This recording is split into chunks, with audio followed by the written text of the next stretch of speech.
buenas tardes, bienvenidos a la Academia Mexicana de la Historia. Como siempre, un placer saludar a todo nuestro público que se encuentra en las transmisiones, tanto de nuestra página de Facebook como nuestro canal de YouTube. Agradecemos que estén dándole continuidad a nuestro ciclo recién inaugurado la semana pasada, bicentenario de la Constitución de 1824 y la Primera República Federal. Pues esta tarde yo voy a dejarle los micrófonos al coordinador de este ciclo, al doctor Rafael Rojas, miembro de número de nuestra academia, para que presente a nuestra ponente esta tarde. Doctor, tiene usted la palabra. Hola, Yasmín, muchas gracias. Bienvenidas, bienvenidos a esta segunda sesión de nuestro ciclo de conferencias sobre el bicentenario de la Constitución de 1824 y la Primera República Federal de México. En la primera conferencia de nuestro ciclo escuchamos al doctor José Antonio Serrano hablarnos sobre la evolución de las viejas diputaciones provinciales del Imperio Borbónico durante la Guerra de Independencia y su transformación en los estados de la Confederación Mexicana, inaugurada constitucionalmente en 1823. Hoy tengo el enorme gusto de presentarles a Catherine Andrews, Kath Andrews, como la conocemos, una querida colega, doctora en Historia de México por la Universidad de St. Andrews en Escocia. Kath Andrews hizo su tesis doctoral sobre la carrera política y militar de Anastasio Bustamante, y esa tesis de doctorado fue publicada en México por la Universidad Autónoma de Tamaulipas en el año 2008, donde la doctora Andrews fue profesora. Después se trasladó al Centro de Investigación y Docencia Económicas, donde ha sido profesora e investigadora por muchos años, ha sido directora de la División de Historia del CIDE, ha sido coordinadora académica de esa institución. La doctora Andrews se ha interesado también en diversos aspectos de la historia constitucional, política y social del largo siglo XIX mexicano. Es autora de un libro fundamental, de Cádiz a Querétaro, historiografía y bibliografía del constitucionalismo mexicano, publicado en coedición por el CIDE y el Fondo de Cultura Económica en 2017. Se ha interesado también en la historia de las mujeres en México y en el enfoque de género en el debate historiográfico y en las ciencias sociales mexicanas y latinoamericanas. Hoy, como decíamos, la doctora Andrews nos va a hablar de la Constitución de 1824, uno de los puntos de arranque de este ciclo de conferencias que estamos dedicando a los 200 años o el bicentenario de la primera experiencia federal de México. Así que sin más, doy la palabra a la doctora Andrews.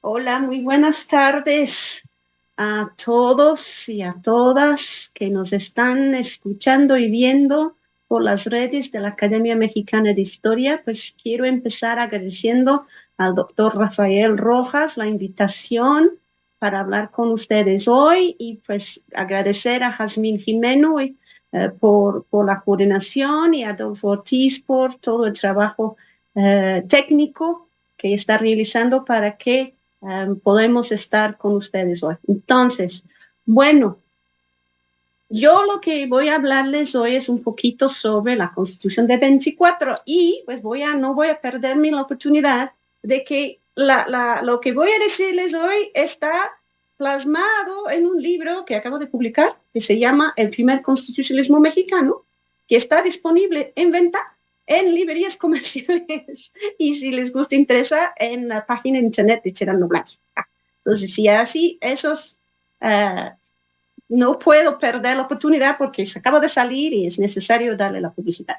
Entonces, yo lo que les voy a hablar hoy es un poquito sobre la historia de la Constitución de 1824 y sobre todo voy a frenar mi ponencia porque luego voy a empezar a hablar. Gracias. Listo. Entonces, ahí está. Voy a hablarles la historia de la Constitución de 24.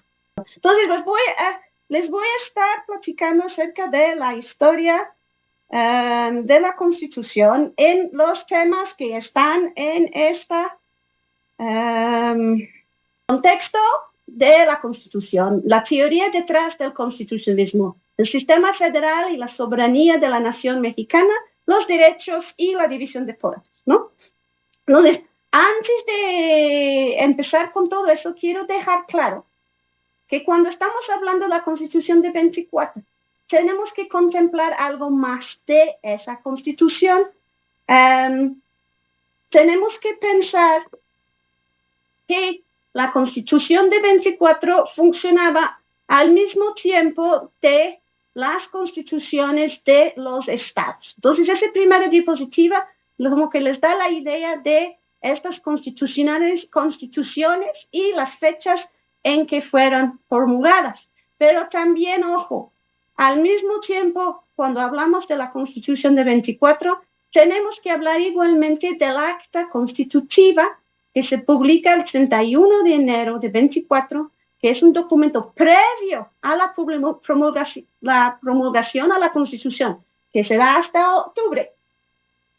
Pero el acta es como el primer salvo en el proceso, establece las bases, ¿no? Las bases constitutivas, por eso se llama acta constitutiva, y de hecho ese acta está en vigor al mismo tiempo que la Constitución de 24, ¿no? Los dos documentos son en vigor durante este periodo, ¿no? Y también tenemos que ver, y lo verán acá en la diapositiva, que hay algunas partes de la República en aquel entonces, ¿no? que no fueron considerados estados por varias razones, empezando con nuestro querido Distrito Federal, ¿no? en que estamos hoy, aunque se llama la Ciudad de México, pero en la misma condición estaba Colima, por ejemplo, Tlaxcala, Nueva México y ambas Californias, ¿no? Recuerden que la República Mexicana era enorme antes de la guerra con Estados Unidos, ¿no? Entonces, estos espacios, los territorios, el Distrito Federal, no tienen gobierno propio, sino son administrados directamente desde el gobierno federal, ¿no? Bueno, con ese como introducción a los textos y el espacio, pasamos al contexto histórico, ¿no? Entonces, como ustedes bien saben, los orígenes de la Constitución de 1824 se encuentran en el derrumbe de la monarquía española y en el movimiento de la insurgencia, ¿no? Entonces, antes de que esté promulgada la Constitución Federal de 24, entonces, hay dos textos constitucionales vigentes en este espacio, ¿no? Primeramente, ¿no? hay la Constitución Política de la Monarquía Española, ¿no? que está promulgado desde Cádiz en 1812. Tenemos que tenerlo en cuenta porque está en vigor en lo que va a ser la República Mexicana, lo que era el espacio del virreinato de la Nueva España, ¿no? y que sigue en vigor durante los años posteriores a la independencia, ¿no? Durante la gran parte del Imperio de Iturbide, por ejemplo, ¿no? Entonces es un texto importante y además tenemos que recordar que varios diputados mandados desde la Nueva España, ¿no? van a participar en la creación de esta Constitución, van a participar en los debates y van a participar luego en los debates durante el Imperio de Iturbide y en los debates en el Congreso Constituyente que promulga la Constitución de 24. Pero paralelamente a esta constitución, pues el movimiento insurgente tiene su propio documento constitucional, que es el decreto constitucional de Apatzingán, ¿no? Y ese se promulga 2 años después y igualmente en los territorios gobernados por los insurgentes está en vigor, ¿no? Hasta el momento de la independencia. Entonces tenemos 2 constituciones y que están más o menos siendo aplicados en ese espacio que luego va a ser México. Y igualmente personas que participan en la creación del decreto constitucional, diputados, ¿no? Van a participar igualmente en los debates de Iturbide, durante el imperio de Iturbide y también en el constituyente de 1823 y 24, ¿no? Entonces, igualmente van a traer esa experiencia consigo, ¿no? Entonces, la razón por mencionar todo eso, ¿no? Que tenemos que tener en cuenta que existe una experiencia propia anterior a la Constitución, ¿no? Y que es una experiencia constitucional que ha sido comprobado en los espacios que van a formar parte de la República Federal en su creación en 1824, ¿no? Y hay un documento más que tenemos que tener en cuenta como documento fundamental, que es el Plan de Iguala, ¿no? Luego los tratados de Córdoba, que son la declaratoria de la independencia. Los tratados de Córdoba se firma entre las tropas de Iturbide, ¿no? Y el que mandan para ser virrey en 1821, en agosto, se firman con Juan O'Donoghue, y ese documento, los tratados de Córdoba, van a ser como una hoja de ruta para para el imperio, y que va a ser reemplazada, ¿no? Va a ser reemplazada por el plan de Casamata, que termina con el imperio de Iturbide, ¿no? Entonces, ahí no me ocupo el plan de Casamata, pero tienen que tener en la mente que otro documento bien importante para ese primer federalismo es el plan de Casamata, que establece el principio de el gobierno autónomo en las provincias. Y eso seguramente el doctor José Antonio Serrano les explicó la semana pasada por qué era tan importante. Yo lo voy a tocar, pero no en los detalles que me imagino que él lo había hecho, ¿no? Pero además tenemos que saber que los constituyentes en el Congreso Constituyente de 23 y 24, pues también tienen conocimientos de otros sistemas constitucionales, ¿no? Tienen su experiencia propia, tienen lo que vienen desde la experiencia de España, pero también han recibido, han leído sobre las tempranas constituciones de la América del Sur, ¿no? De la Gran Colombia, de Venezuela, han venido las constituciones del Cono Sur. O sea, en México se circulan estas constituciones y se conocen.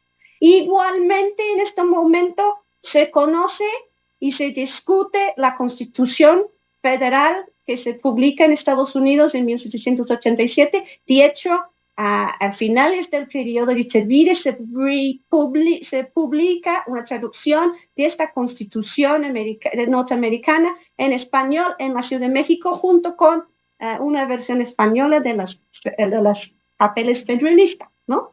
Entonces, allá está, nuestros constituyentes tienen una vasta conocimiento, ¿no? Al menos en la posibilidad de conocer, ¿no? Una variedad de sistemas, y además de todo eso, también conocen sobre todo a través de la prensa española que les ha llegado, ¿no? Pero también de la prensa latinoamericana, sobre lo que ha ocurrido en Francia desde la primera revolución y las diferentes constituciones, muchas, por cierto, que han pasado por la República Francesa, y los escritos de los teoristas constitucionales y políticos de este momento, ¿no? Por ejemplo, como Benjamin Constant en un primer lugar, pero hay muchos otros autores que conocen, ¿no? Entonces, eso es como su bagaje intelectual, ¿no? No hay que pensar que viven en un mundo aislado y que no conocen lo que está pasando en otras partes. No,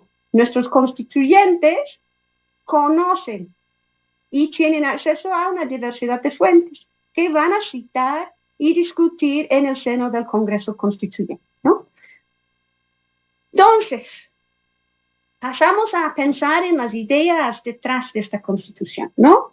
Y voy a empezar con la pregunta de por qué los políticos consideraron necesario escribir una Constitución después de la independencia. O sea, hoy día estamos tan acostumbrados a la vida con una Constitución escrita que pues ni nos hacemos la pregunta, pero hay que recordar que esa es una innovación, de hecho es precisamente porque hay tanto interés en el tema, ¿no? Y para responder a la pregunta, pues hay que hacer un poco de historia de filosofía política, ¿no? Y tenemos que retrasarnos en el tiempo, porque el constitucionalismo no surge de la nada, sino es parte del desarrollo del pensamiento político en el mundo occidental desde el siglo, finales del XV, principios del siglo XVI, ¿no? Y como podemos, yo voy a iniciar lo que yo voy a decir, ¿no? Porque podría ir más atrás, pero me voy a limitar a la idea que es fundamental para la temprana época moderna, ¿no? Que es que la legitimidad del gobierno, ¿no? Depende de que tenga el consentimiento de las personas o la comunidad o las comunidades que están sido gobernadas por ese gobierno, ¿no? Entonces, estas ideas lo que hacen es situar el origen de una comunidad política en una especie de acuerdo, llámase pacto en algunos textos, llámase contrato en otros, ¿no?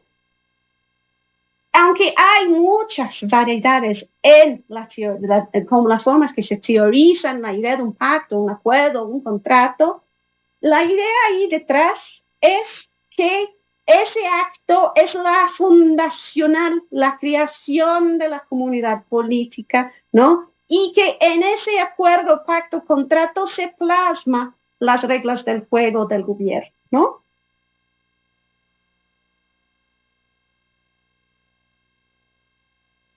Y en esa discusión sobre qué hace que hay un buen gobierno, o sea, qué debe estar plasmado en ese contrato o pacto, ¿no?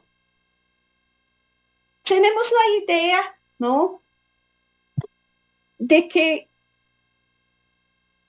hay un acuerdo entre los contratantes y el gobernante o el Estado, ¿no? Que está siendo creado, que tiene deberes y derechos, es decir, hay compromisos por ambos bandos, ¿no? Entonces, desde la época medieval, pues la idea ha sido, ¿no? Que la función del príncipe o del gobernante había sido el de impartir justicia, de asegurar el bienestar de los pueblos, incluido el bienestar espiritual, ¿no? Pero con el desarrollo del pensamiento filosófico a partir de este periodo temprano moderno, pues entonces vamos a idear otras responsabilidades y otros derechos de las personas que forman parte de la comunidad política. Y para el siglo XVIII, ¿no? Aquí lo vemos ejemplificado con esta cita que les estoy pasando de Juan Wenceslao Sánchez de la Barquera, que es un queretarano muy importante, que escribe un texto que ahí está citado, fundamental para nuestros constituyentes, ¿no? Y vemos que, al fin de cuentas, parece que ese contrato político, la hoja de ruta, la Constitución, es decir, la que constituye el Estado, ¿no? Es la protección de los derechos naturales de los miembros de la comunidad y la importancia de defender la comunidad contra los abusos que pueden existir entre ellos, entre que me roban algo, ¿no? O sea, es un abuso contra mí, individual y particular, o contra los abusos que un gobernante me puede hacer, ¿no? Y en el siglo XVIII terminó siendo muy común contrastar al gobierno que descansaba sobre consentimiento y que contaba con instituciones políticas y jurídicas para garantizar el cumplimiento de las leyes, para contrastar eso con la idea del absolutismo, ¿no? El gobierno absolutista en esa conceptualización, entonces, es un poder despótico donde solo manda el rey, ¿no?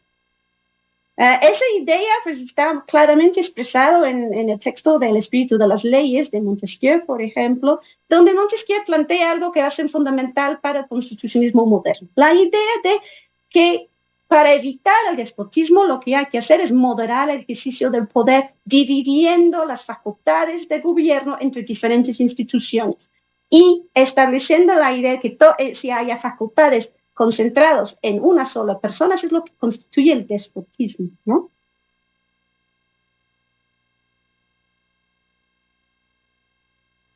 Vamos. Entonces, ya llegamos al tema de la soberanía, ¿no? O sea, tenemos que establecer una constitución porque tenemos que constituir la nación, ¿no? Y tenemos que tener reglas del juego, ¿no? O sea, esa es la lógica que están siguiendo, ¿no? Pero ¿quién forma esta comunidad política que estamos constituyendo, ¿no? ¿Y cómo se transmite la legitimidad de esa comunidad a las instituciones establecidas por el pacto, por la Constitución, ¿no? Entonces veo aquí, les pongo 3 posibles formas de entender eso, ¿no? Que viene precisamente de las discusiones y los debates de la filosofía política, ¿no? En la versión muy importante dentro de la monarquía española, procediente de los escritos del neoescolacismo, Francisco Suárez, entre varios otros, existe una idea muy sencilla, que el contrato o el pacto es entre comunidad y se establece, se hace, ¿no? Entre la comunidad y el gobernante, y en el acto lo que se hace es que se deposita la facultad, la legitimidad para gobernar en el gobernante, ¿no? Está muy bien, pero ahí entonces la comunidad luego queda como súbdito, ¿no? Porque ya entregó el ejercicio, el depósito, ha depositado soberanía en su gobernante, ¿no? Hay otras formas, pero hay otras formas de pensarlo que vienen de otras tradiciones, ¿no? Aquí, la segunda opción, por ejemplo, viene de las discusiones constitucionales de Francia, ¿no? En donde se idea la idea de que se tiene que la nación se forma anteriormente a la creación de la Constitución o a la dotación de soberanía, ¿no? Primero formamos la comunidad política. Esa es la reunión de los habitantes, que luego la Constitución de Cádiz lo va a retomar, ¿no? La nación es la reunión de los habitantes de los 2 hemisferios, dice. La reunión de los habitantes crea una comunidad política. Esta comunidad política es el que tiene la soberanía. Pero esa soberanía ya luego no lo van a depositar en el gobernante, sino lo van a delegar o va a ser representado en las instituciones que esa comunidad decide que vaya a ser los que les gobiernen, ¿no? Y tercera, la opción de instituir un Estado a través de sus instituciones, ¿no? Y sus cuerpos gobernantes, que es la opción de los Estados Unidos, que cree un gobierno de los estados, ¿no?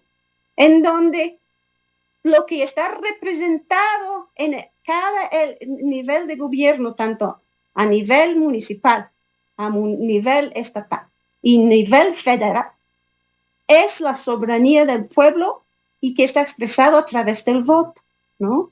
Entonces, los 3 niveles son representativos de la soberanía, ¿no? Son soberanos en este sentido, pero no está depositado tampoco aquí la soberanía, ¿no?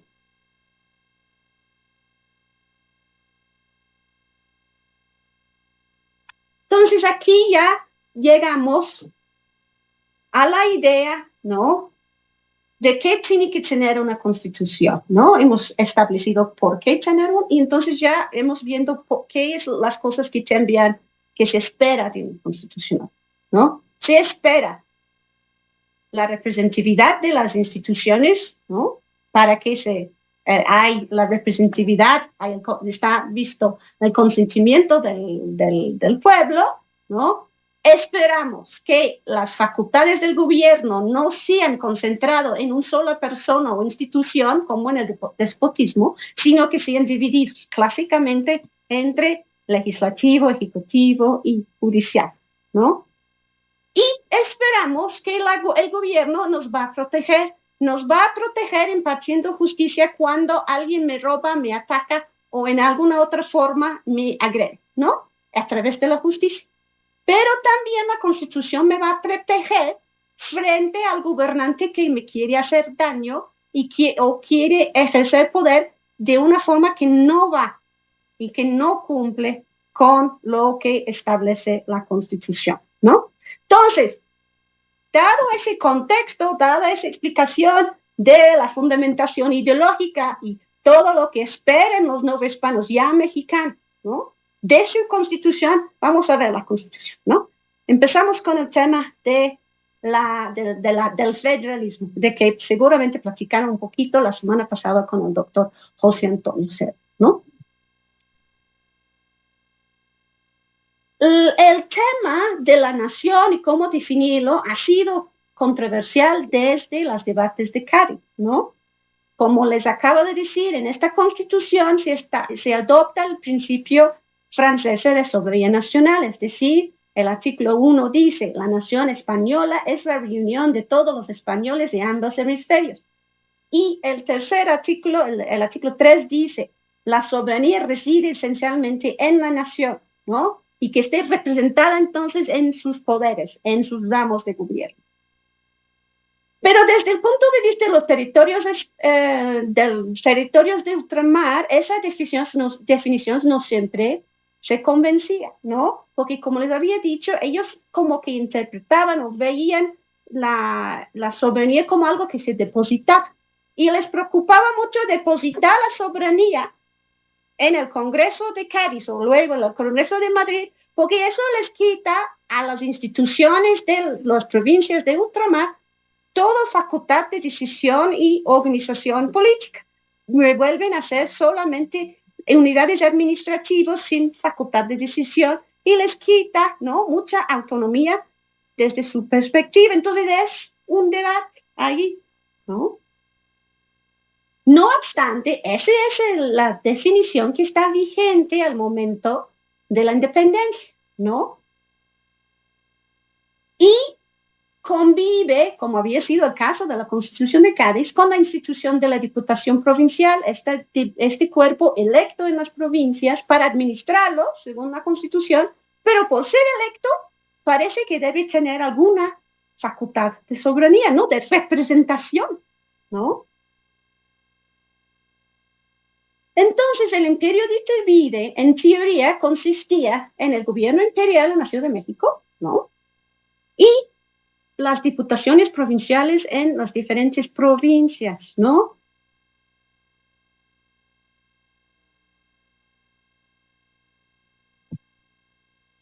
Y con los primeros actos del imperio, es decir, cuando se instale el soberano Congreso Constituyente en febrero de 22, ¿no?, ahí se va a hacer un dicho muy importante, va a decidir que la soberanía reside en su seno, es decir, por eso se llama el soberano Congreso Constituyente. Espero que les estoy haciendo ver cómo están depositando o reclamando estos diputados que sean los depositarios, en algunos textos dicen depositarios de la soberanía, ¿no? Y entonces las diputaciones provinciales, de la misma forma que las provincias del ultramar, van a decir, oye, pero esta definición no nos conviene porque nos hace instancias sin representatividad en nuestras instituciones, ¿no?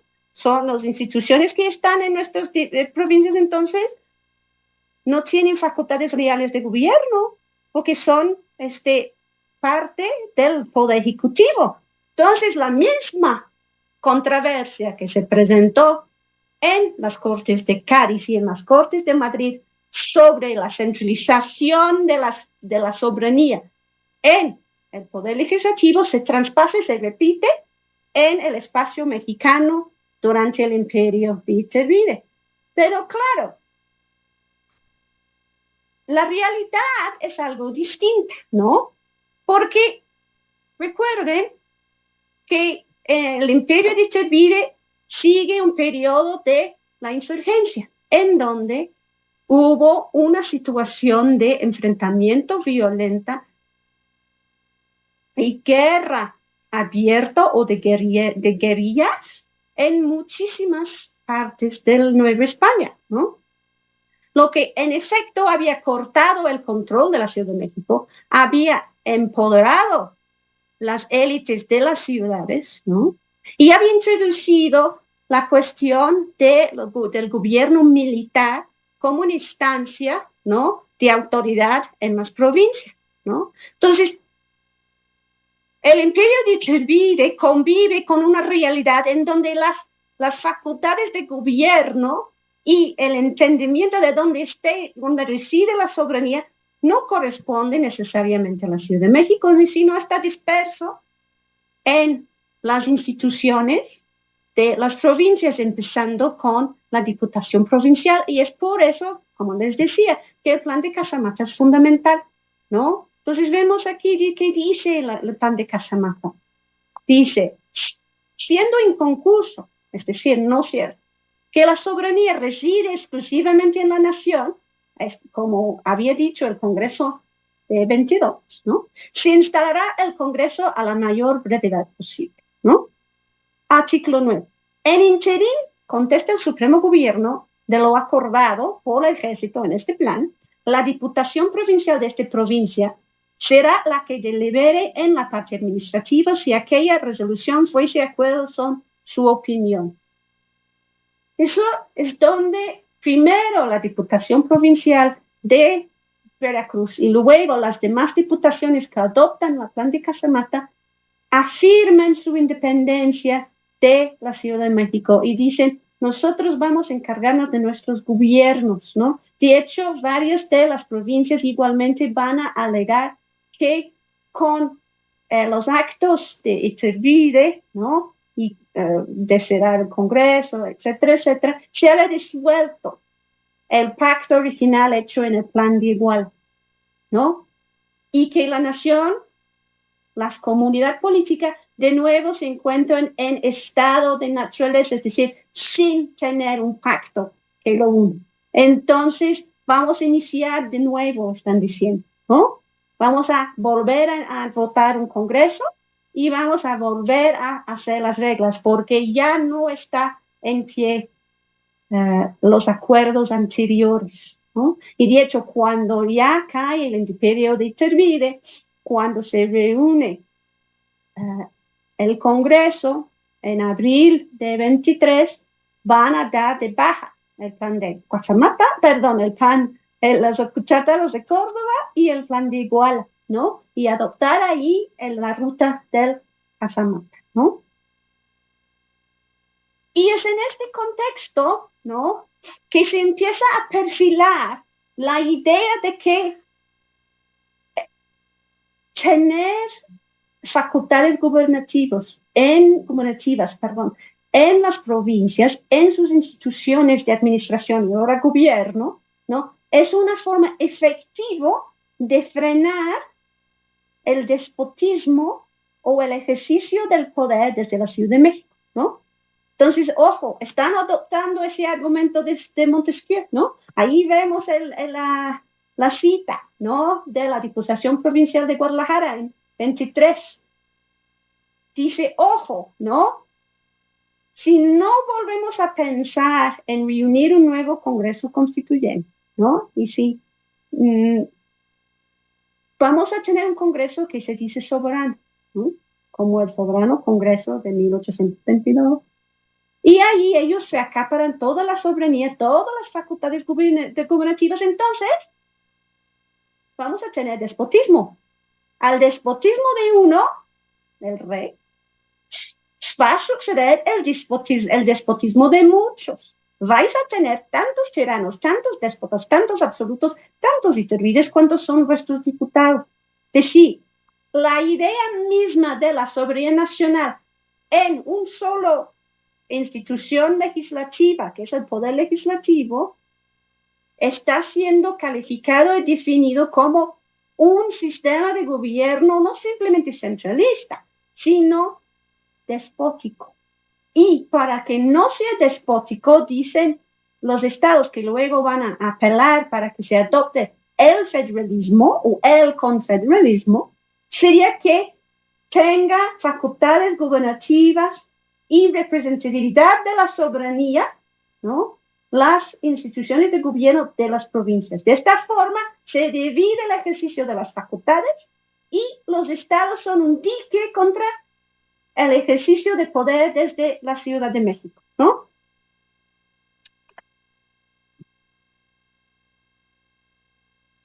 Entonces, por esa razón, ¿no? Que cuando se promulga el acta constitutiva, ¿no?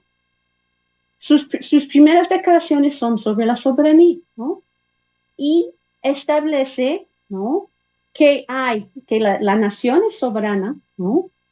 Pero también los estados son soberanos, ¿no? Son soberanos en relación a su administración interior, ¿no? Y eso es forma de que el acta constitutiva establece un sistema federal, ¿no? Diciendo que vamos a tener doble soberanía. Los estados van a ser soberanos, también la nación, ¿no? Entonces vemos cómo eso resulta en el constitucionalismo federal. En la Constitución ya no se dice más sobre el tema, ¿no? Pero si revisamos las constituciones de los estados, ¿no?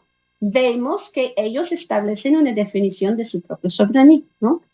Entonces, aquí les pongo varios ejemplos. Primero es el ejemplo de Guanajuato. Guanajuato establece que el estado de Guanajuato es la reunión de todos sus habitantes. Es libre e independiente de todo otro estado y toda otra nación. Y es soberano en lo que exclusivamente pertenezca a su administración y gobierno interior. O sea, fíjense que está repitiendo lo que dice el primer artículo del acta constitutiva, ¿no?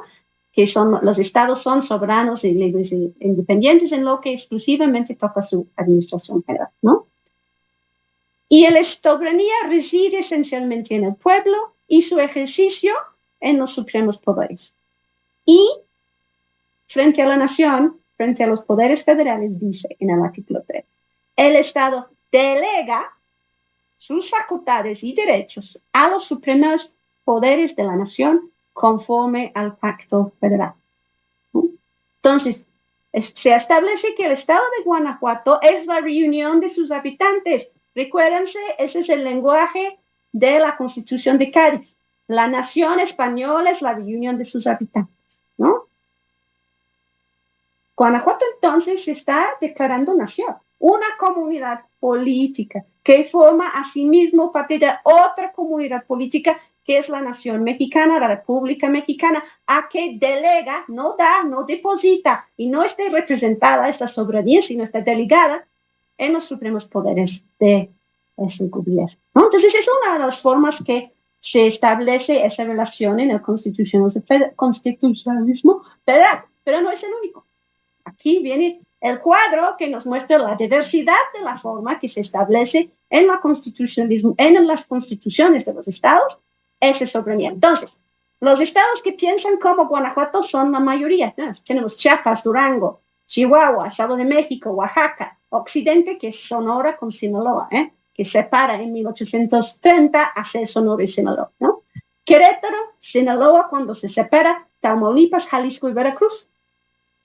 Pero luego, fíjense, hay una serie de constituciones y estados que no respeta o no habla en los términos de la Constitución de Guanajuato y que no repite el lenguaje del acta constitutiva. Tenemos aquellos soberanos aquellos estados que se declaran soberanos libres e independientes de cualquier otro. Son Coahuila, Texas, Michoacán, Sonora, Tabasco, Tamaulipas, Yucatán y Zacatecas, ¿no?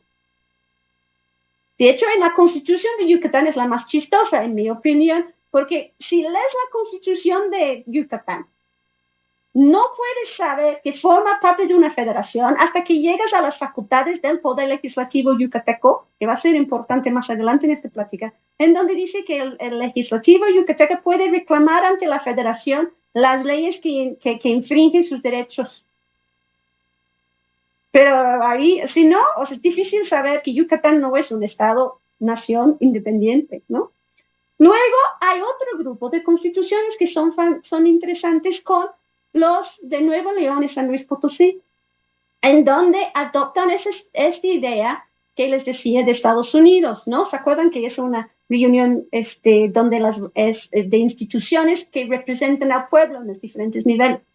Entonces, Nuevo León y San Luis Potosí establecen que la soberanía esté representada, uno, en los poderes gubernativos de su estado y dos, en los poderes gubernativos de la nación, es decir, hay soberanía compartida porque el pueblo está siendo representado en las dos instancias. No hablamos de delegar facultades de un estado libre y soberano a otra instancia para actuar por él, ¿no? Hablamos de una soberanía que funciona en tándem, ¿no? En paralelo, como es el caso estadounidense.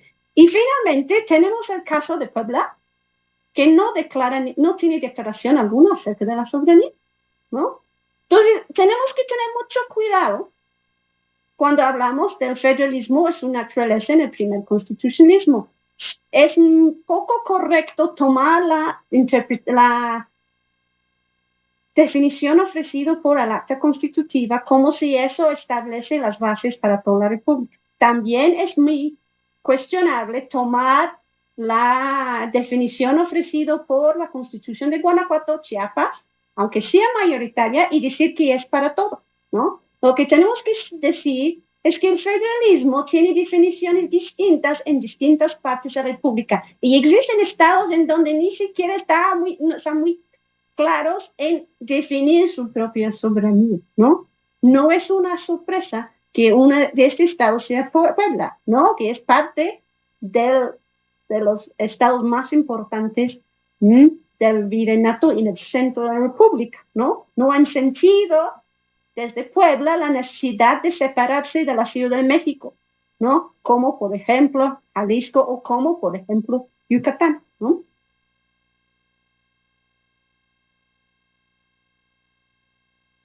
La Constitución de mexiquense también vale la pena comentar porque es otra parte de ese espacio virreinal importante en donde estaba concentrado el poder, la riqueza y la economía y la sociedad élite de la Nueva España, ¿no?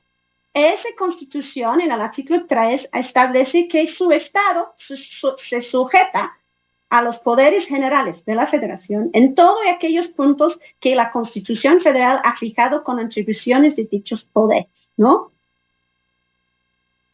De este modo, quiero argumentar que el Constitución mexiquense lo que está diciendo es que mi soberanía derive de la soberanía nacional, ¿no? Yo soy soberano porque el acta constitutiva dice que lo soy. Es muy diferente a lo que decía Juana Patoca, lo que dice Jalisco, que dice nosotros somos soberanos y luego delegamos facultades al poder. El Estado de México está diciendo nosotros somos soberanos gracias a la bondad de la acta constitutiva, ¿no? Entonces, vuelvo a decir, no es una sorpresa que sea Puebla, Estado de México, que vemos eso. Y tampoco es una sorpresa, ¿no? Que es la Constitución de Yucatán, ¿no? O la de Tamaulipas, que son tan lejos del centro de poder en donde se establece la independencia total, la soberanía total, ¿no? Y habla en términos ya de delegar, pero insisten en la soberanía local, ¿no? Bueno, entonces ya traté rápidamente el tema del federalismo. Voy a carga de caballo al siguiente tema, que ya es la cuestión de los derechos, ¿no? Entonces, al principio establecí, ¿no?, que los derechos y la protección de los derechos fue una de las cosas que se esperaban los no hispanos, los luego mexicanos, ¿no?, de una constitución, ¿no? Y les había dicho que habían dos constituciones muy importantes y muy influyentes para la Constitución de 24, que era Cádiz y Apatzingán. Entonces aquí vemos qué decía Cádiz y qué decía Apatzingán en cuanto a los derechos, ¿no? Entonces, la de Cádiz establece en el artículo 4, la nación está obligada a conservar y proteger con leyes sabias la libertad civil, la propiedad y todos los demás derechos legítimos de todos los individuos que la componen. Y establece el objeto de gobierno en el artículo 13, discúlpenme, artículo 13. El objeto de gobierno es la felicidad de la nación, puesto que el fin de toda sociedad política no es otro que el bienestar de los individuos que la componen. Ese lenguaje nos remite al lenguaje tradicional de las funciones del gobierno, en donde el gobierno imparte justicia, en donde el gobierno y el gobernante vigila y cuide el bienestar y el bienestar espiritual de su comunidad, ¿no? Mientras que Apatzingán adopta un lenguaje que podemos llamar mucho más moderno, o más bien mucho más concorde, por ejemplo, a la forma que las constituciones francesas y la estadounidense frente al asunto, ¿no? Que Apatzingán en su artículo 24 dice, la felicidad del pueblo y la de cada uno de sus ciudadanos consiste en el goce de la igualdad, seguridad, propiedad y libertad, ¿no? Entonces, la felicidad no es espiritual, la felicidad es gozar de tus derechos. Y que la íntegra conservación de estos derechos es el objeto de las instituciones, el gobierno y único fin de las asociaciones políticas, ¿no?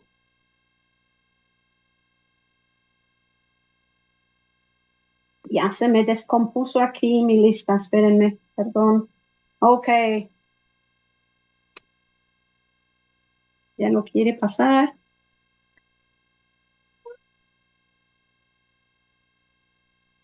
Ok.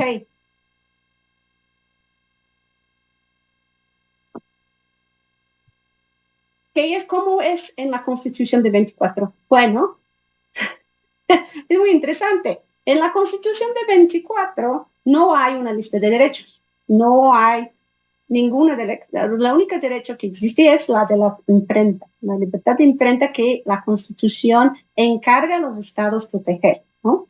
Pero en el acta constitutiva lo que hay es un artículo, ¿no?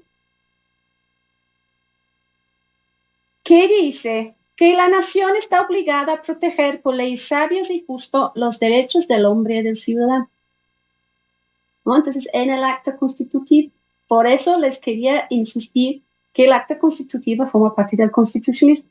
Entonces, hay una declaración de derechos en el constitucionalismo federal y está en el acta constitutiva y está en esa declaración que es una versión de lo de Cádiz. La nación está obligada a conservar y proteger con leyes sabias la libertad civil y la propiedad. Nuestra Constitución, en su acta constitutiva, dice la nación está obligada a proteger por leyes sabias y justas los derechos del hombre y del ciudadano, ¿no? Entonces ya, o sea, modernizamos la Declaración de Cádiz, ¿no? Pero las constituciones de los estados sí tratan el tema de derechos y lo tratan de una forma muy interesante y distinta, ¿no? Entonces, en la diapositiva lo que pueden ver es una división sencilla por tipo de declaración de derechos que hay en las constituciones de los estados. Entonces, primer columna son aquellas que adoptan el proceder de la Constitución de Apatzingán, es decir, explícita el reconocimiento de los derechos naturales de libertad, igualdad, propiedad y seguridad, siendo con Coahuila, Texas, Durango, Nuevo León, Querétaro, Sinaloa, Tabasco, en 1825, Tamaulipas y Jalisco, ¿no es? Y luego, el tercer columna son los interesantes, en que no hay declaración de los derechos, esos son Chihuahua y Veracruz. Aunque hay algunos artículos que se asemejan, pero no declaran nada así específico. Y luego otro tipo de declaración que es muy interesante para los que les interesa el tema, porque es un primer salvo de la forma que la Constitución de las 7 leyes en 36 va a abordar el tema de los derechos. Es decir, llama a los derechos civiles del habitante o de la ciudadanía de una nación, ¿no? Entonces, no habla de derechos naturales que existen en el mundo y que nos dan Dios o nos dan simplemente por la razón de existir, sino derechos que nos otorga el Estado. Eso es la diferencia. Un derecho civil nos otorga el Estado. Entonces, ahí está Chiapas, Guanajuato, México, Michoacán, Oaxaca, Occidente, Puebla, San Luis, Sonora, Tabasco, en su versión reformada del 32 y Zacatecas. La expresión popular es la de Querétaro, de primer columna, es en lo que dice el Querétaro en el artículo 8, en su constitución. El Estado les garantiza sus naturales a sus habitantes, sus naturales y imprescriptibles derechos de la libertad, seguridad, propiedad y igualdad, ¿no? Pero eso tampoco es la única manera que el constitucionalismo federal toca el tema de derechos. Porque, al igual que la Constitución de Cádiz y el decreto de Apatzingán, la Constitución de 24 incluye una sección en donde están enumerados los derechos procesales de las personas que se enfrentan a la justicia, son derechos frente a la administración de justicia, ¿no? Y esos existen también casi uniformemente en las constituciones de los estados, ¿no? Entonces, es una forma que hoy día es distinta a la forma que trata los derechos, la Constitución de 17 o bien su antepasado 57, en el sentido que los derechos están difusos. Empezamos con el reconocimiento de los derechos naturales o de los derechos civiles garantizados por el Estado. Luego pasamos y tenemos derechos diferentes, pero frente a la administración de justicia. Y luego, por ejemplo, en la organización del Poder Ejecutivo, sobre todo, hay impactado en todas estas constituciones, tanto la federal como las de los estados, en donde se establecen límites al actuar del Poder Ejecutivo, como por ejemplo, confiscar propiedad, ¿no? Que termina siendo un derecho, ¿no? Pero está articulado como una prohibición sobre la actuación del Poder Ejecutivo, ¿no?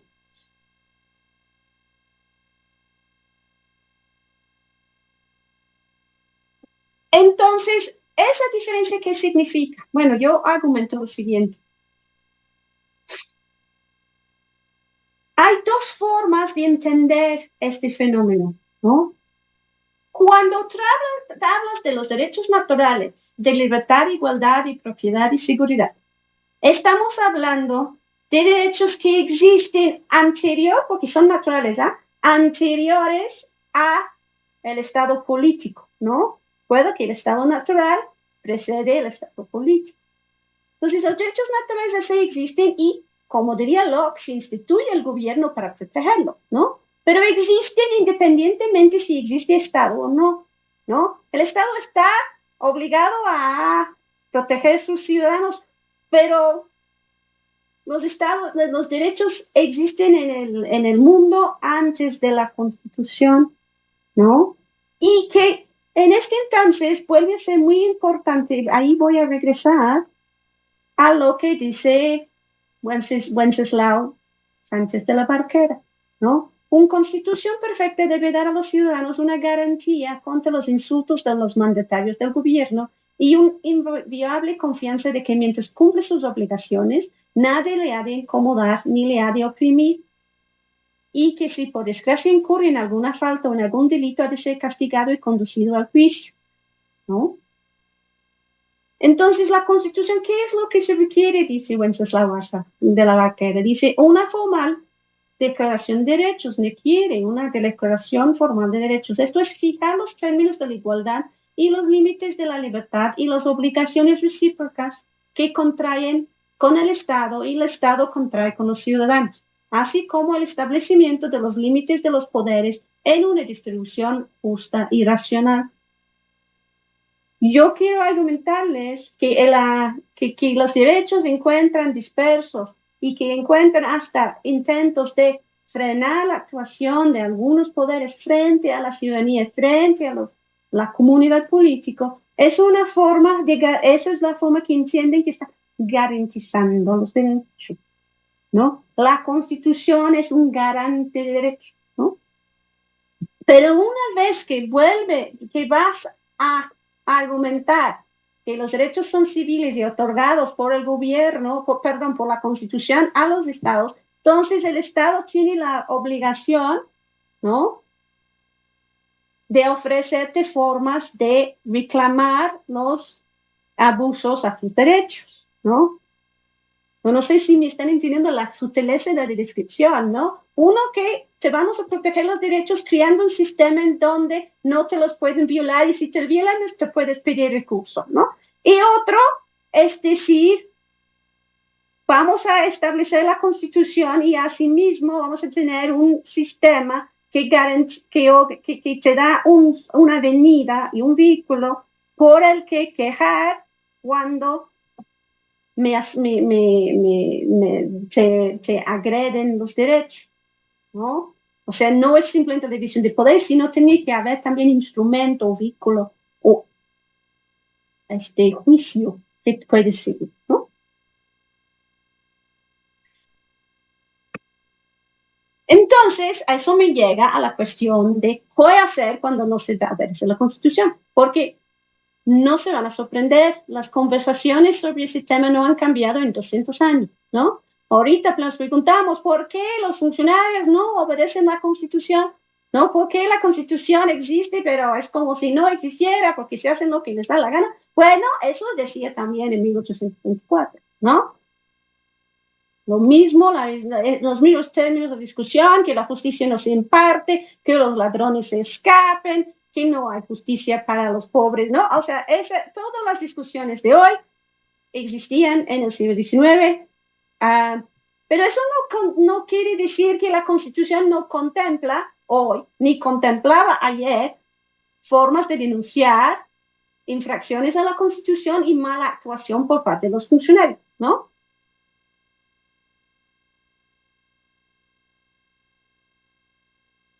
Entonces, yo que les quiero decir es que esa función o ese vehículo, ¿no?, esta herramienta pensado en la Constitución Federal, pero no por todas las constituciones, ¿no?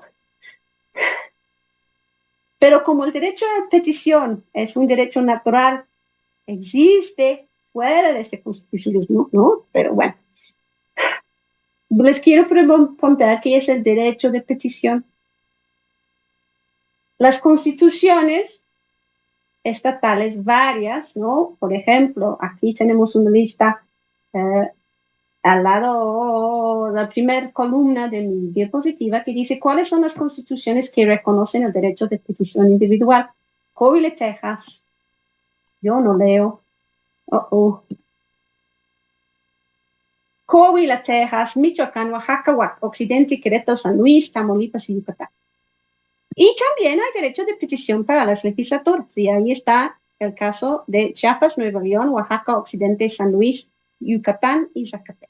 Pero ¿cuál es la diferencia? Bueno, las constituciones que reconocen el derecho de petición individual otorgan este derecho a sus ciudadanos para reclamar ante instancias, ¿no?, injusticias, infracciones constitucionales, abusos, ¿no?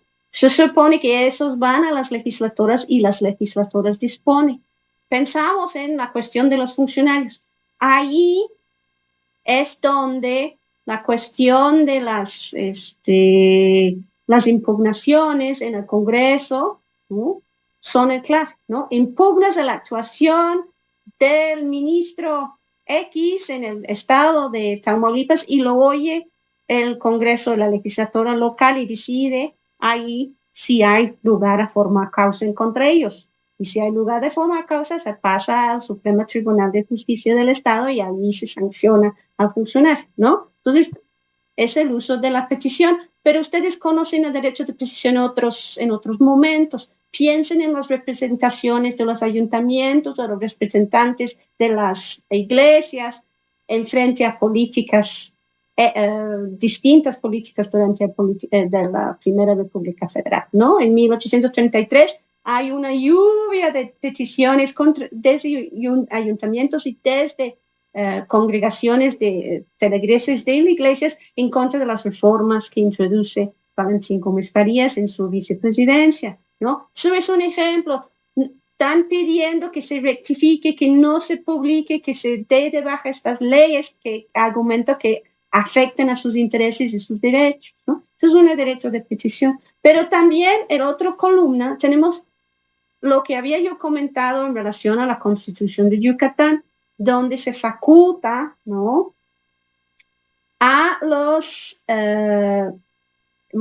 algunas de las legislaturas de los estados se facultan en sus constituciones para reclamar afectaciones a sus derechos o leyes que afectan a sus derechos promulgados desde los poderes federales, ¿no? ¿Y cómo funciona eso? Pues la legislatura escribe una representación, ¿no?, de la misma forma que un ayuntamiento, y pasa al Congreso General, donde se torna la comisión de peticiones o la comisión constitucional a veces, y se escribe un dictamen y se vota en el Congreso. Y es la forma que las legislaturas de estados, por ejemplo, pueden pedir derogar leyes federales, ¿no? Allí, ojo, están haciendo esa actuación que imaginaron aquellos proponentes del federalismo en 24, es decir, el Estado está frenando la actuación del poder federal, está sirviendo como parte de la división de poderes, impidiendo el despotismo, ¿no? Pero también las legislaturas pueden emitir y emitieron, ¿no?, reclamos y representaciones en contra de la actuación de funcionarios, igual, ¿no? Entonces, saliendo del periodo, pero en el periodo de 49-52, por ejemplo, tenemos ejemplos de las legislaturas pidiendo que se impugne la actuación del Ministerio de Justicia o otro ministro, ¿no?, por sus actuaciones, ¿no? Entonces, ahí son dos, ¿no?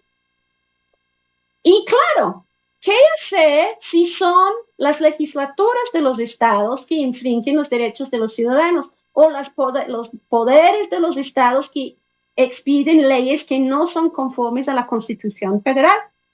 Entonces, ahí volvemos a la petición individual o la petición de ayuntamiento, que esa petición se hace frente al Congreso General. Esta ley va contra la Constitución Federal, ¿no? También, de acuerdo a la Constitución 24, los estados estaban obligados a entregar toda su legislación al Congreso General. Y aunque no les facultan explícitamente a los legisladores juzgar la constitucionalidad de estas leyes, en la práctica eso es lo que pasa.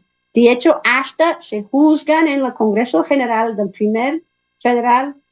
la Primera República Federal hasta la constitucionalidad de las constituciones de los estados, ¿no? Entonces, vemos que se balancea, ¿no? Los estados tienen una facultad y los ciudadanos tienen una facultad, pero el Congreso General tiene otra. Y la idea es que se contrabalancen, ¿no? Y impiden mutuamente que el uno y el otro sobrepasen los límites de sus atribuciones. Ya, porque ya deben estar muy cansados, pero llego al el último punto. Entonces, aguántenme, por favor. ¿Qué es la división de poderes, no? Aquí la pregunta a resolver es esa de idea lanzada por Sánchez de la Barquera, ¿no? Crear una distribución justa y racional de los poderes, ¿no? De nuevo, tenemos dos modelos que nos ofrecen desde la experiencia previa. Primero, la de Apatzingán, ¿no?, que es una constitución en donde se establece 3 poderes, la división clásica de entre el legislativo, ejecutivo y judicial, pero que se cree un poder legislativo unicameral, es decir, que no hay Senado, ¿no? Y que se cree un ejecutivo triunvirato, es decir, de 3 personas, que no tiene facultades importantes gubernativas a ejercer sin la aprobación del Congreso, ¿no? Es decir, los nombramientos más importantes se tienen que consultar con el legislativo, ¿no? Que no tiene un veto efectivo contra la legislación, ¿no? Y que además que el poder ejecutivo triunvirato es electo por la legislatura, entonces depende completamente de la legislatura, ¿no? O sea, ahí está concentrado el poder, hay un supremacía legislativa, se dice, ¿no? Y eso se está empeorado o fortalecido, dependiendo de la forma lo quieres ver, ¿no? Por el hecho de que igualmente el poder judicial es nombrado electo igualmente por el Congreso, ¿no? Entonces, el Congreso es la asamblea electoral para el Poder Ejecutivo y Poder Judicial, ¿no? Y además tiene las prepondencias de facultades, ¿no? Entonces, ese es el modelo de Apatzingán en términos de la división de poderes. Y luego hay el modelo de la monarquía española, ¿no? Que igualmente tiene la división clásica, 3 poderes. Y igualmente Apatzingán tiene un poder legislativo unicameral. Pero, ojo, no es la misma división de poderes. Es muy importante que cada sea una monarquía moderada y no una república, para decirlo así.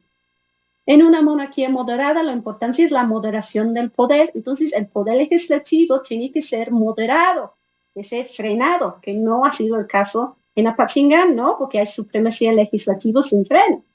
Entonces, ¿cuáles son nuestros poderes moderadores, no? Pues, en primer lugar, el hecho de que el poder ejecutivo es hereditario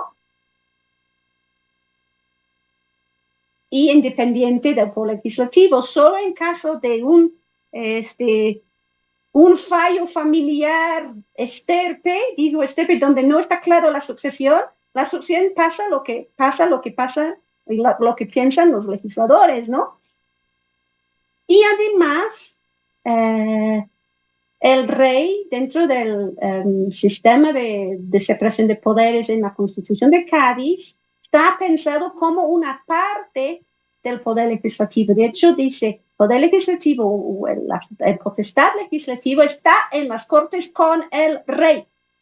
No solamente las cortes con el rey. El rey tiene la posibilidad de proponer legislación, pero también tiene la posibilidad de vetar una legislación y obligar que pase a la siguiente sesión, es decir, que no puede volver a presentarse en los mismos meses, tiene que esperar. Se hace más difícil, pues, ¿no? Y además tiene facultades que no tiene el poder ejecutivo dentro del sistema de Apatzingán, que es, por ejemplo, la facultad de indultar, que es una facultad muy importante, y la facultad de nombrar a los jueces de la Suprema Tribunal de Justicia, aunque ellos, siendo inmovibles, también gozan de una independencia que no tienen el Supremo Tribunal en el sistema de Apatzingán, donde son electos de manera rotativa, ¿no? Entonces todo el poder está súper politizado porque está en el poder legislativo. La idea aquí es que los jueces salen de la arena político, están en su cargo durante sus vidas y además siendo nombrados por el rey,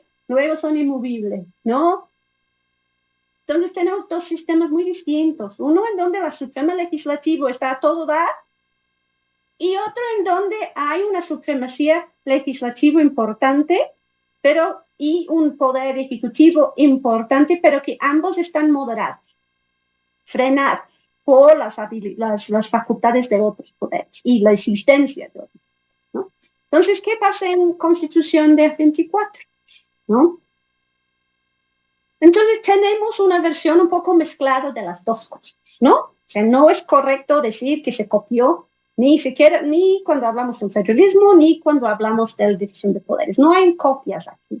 Lo que hay es una discusión en el seno del Congreso Constituyente sobre qué quieren hacer. Y lo que se hace en la Constitución no es necesariamente lo que se quisieran hacer, por ejemplo, los de la Comisión de la Constitución, que escribieran en el borrador, sino lo que lograron votarse y aprobarse en el seno del Congreso, que son dos cosas distintas, ¿no? Entonces, ¿qué era la verdadera división de poderes? Bueno, tenemos una división de poderes, ¿no?, que trae contrapesos, que trae moderación, ¿no? Entonces, tenemos un poder legislativo, pero no unicameral. Tenemos un Senado, ¿no?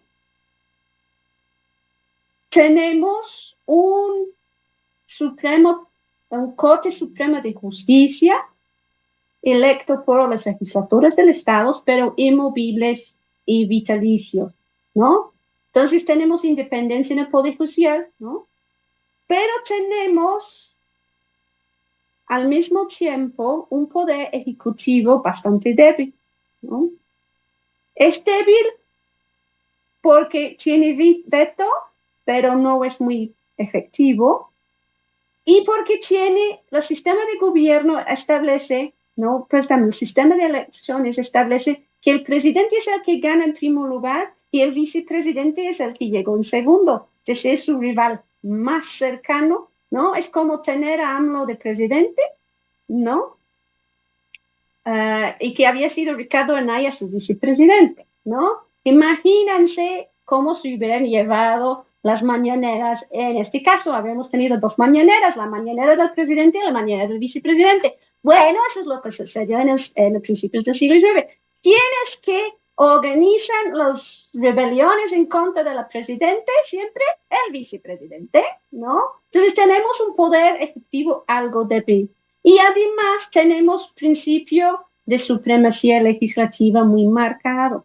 Es decir, el presidente no tiene un veto realmente efectivo, lo tiene, pero solo no puede ser traspasado fácilmente, ¿no? Pero igual el poder legislativo tiene ese monopolio de la interpretación constitucional, ese sistema que les decía, ¿no? O sea, los estados piden que se derogue la legislación, pero piden a la instancia que emitió la legislación que lo derogue, ¿no? Y además dice la Constitución que el poder legislativo es el único que puede interpretar la Constitución. Es decir, ellos interpretan sus facultades a lo que les da la gana. Entonces tenemos un poder legislativo que les toca facultades para expulsar ciudadanos y habitantes de la República, ¿no? Que son cosas que no están contempladas en la Constitución, ¿no? No está, como les había dicho, no está contemplado en la Constitución que el Congreso debate y delibre sobre la constitucionalidad de las constituciones de los estados, pero lo hace, ¿no? No está contemplado en la Constitución de 24 que el Congreso puede adoptar las peticiones, por ejemplo, o los pronunciamientos y legislar con base en ellos. Sin embargo, en 1830, cuando el vicepresidente de Vicente Guerrero se levanta en contra de Guerrero, ¿no? El legislador en enero de 1830 adopta el plan de Jalapa, que había sido el plan de Bustamante, como documento y lo usa para avalar y justificar una serie de leyes, una serie de acciones por parte del gobierno, ¿no? Esa no está contemplado en la Constitución, pero como el Poder Legislativo decide qué es y qué no es constitucional y qué son y qué no son sus facultades, pues lo hace. De hecho, esa es la razón por la que la Constitución de 24 termina en 1835, porque hay un movimiento en 35 por parte de muchísimos ayuntamientos que piden que el Congreso se convierta en constituyente. El Congreso recibe las peticiones, los manda a la comisión. El dictamen de la comisión dice, bueno, sí, estamos en crisis. Lo que tenemos que hacer es terminar con la Constitución y transformarnos en constituyente, escribir una nueva Constitución para rescatar a la República. Votan en el Poder Legislativo, tanto en el Senado como en la Cámara de Diputados, para transformarse en Congreso Constituyente y escribir una nueva constitución. Y eso es posible porque ellos pueden interpretar la Constitución a su gusto. Entonces, para mí, ese es el problema principal de la Constitución de 1824. Pero ya estoy terminando, prometo.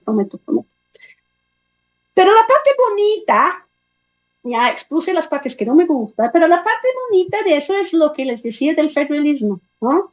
Fíjense en esta gráfica o este dibujo, no sé cómo mejor lo llamarlo, sobre los poderes electorales en la Constitución Federal. Vemos que el poder ejecutivo, el poder judicial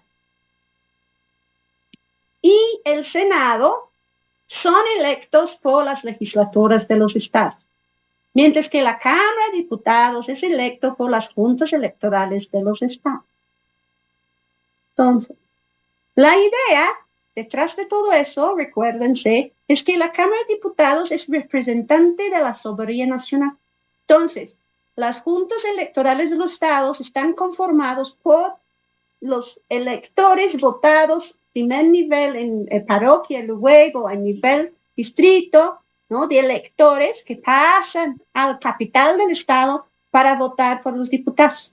De esta idea está la idea de que a través de esta elección indirecta, ¿no? En donde yo, votante, aunque yo no hubiera podido votar por mujer, pero yo, votante, voto por un representante que vaya de mi parroquia, va a ser a nivel distrito, va a reunirse con los electores de las demás parroquias y va a decidir a quién votar un elector para pasar a la Junta de Estado, en donde en la Junta del Estado van a decidir quién va a ser los diputados para mi provincia, ¿no? O sea, así está representando la soberanía nacional, ¿no? Aunque al fin de cuentas son la élite del Estado en cuestión que está votando en nombre del Estado, ¿no? Pero ahí está la soberanía nacional en el Cámara de Diputados.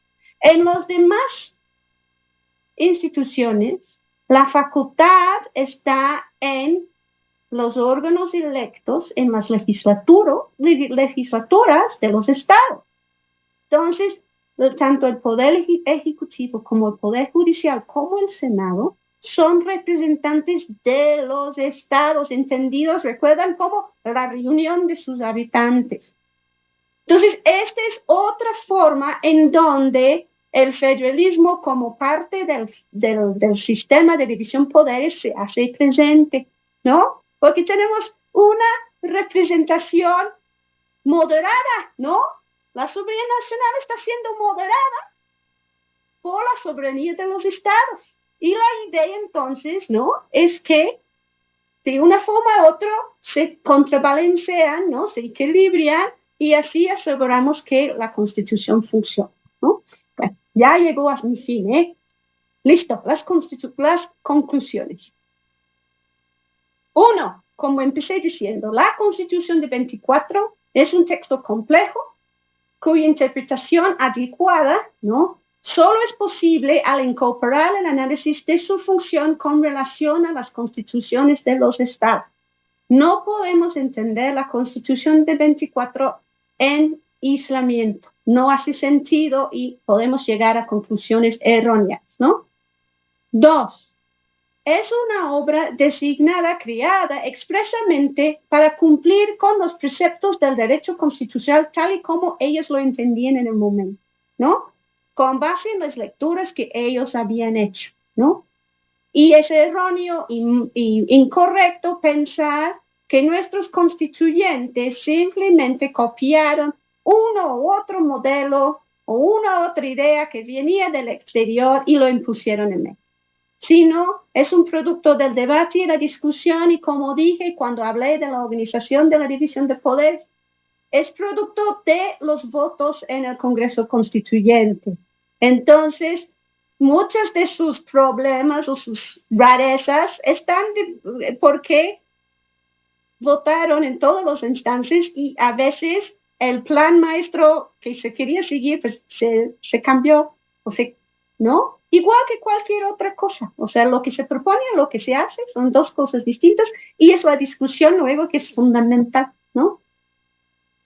Y 3, y pues no, discúlpenme, pero no puedo evitar esa tercera conclusión, que es de recalcar que las bases constitucionales que defendían en aquel momento no son muy distintas a las que fundamentan la Constitución actualmente en vigor, ¿no?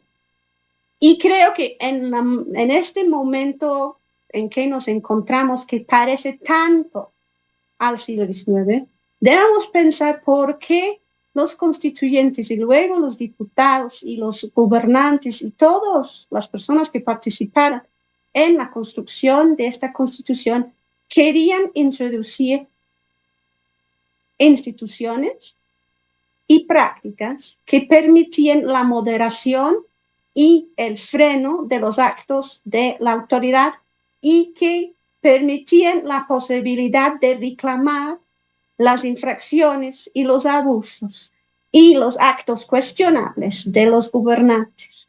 El hecho de que seguimos en esta lucha no es necesariamente un señal de que este es imposible, sino es, en mi parecer, es una síntoma del hecho de que nos encontramos en un momento muy similar a principios del XIX, entonces estamos muy polarizados como sociedad y nos parece más fácil buscar otras vías.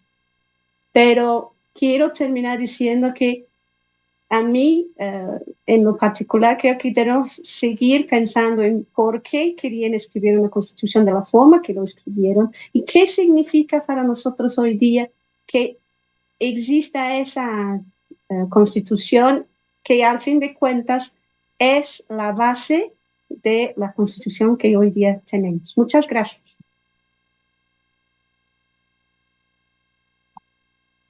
Muchas gracias, doctora, por su participación y pues le pedimos al público que está aquí al pendiente de la conferencia que si tiene alguna duda, algún comentario, por favor lo dejen en la caja de comentarios.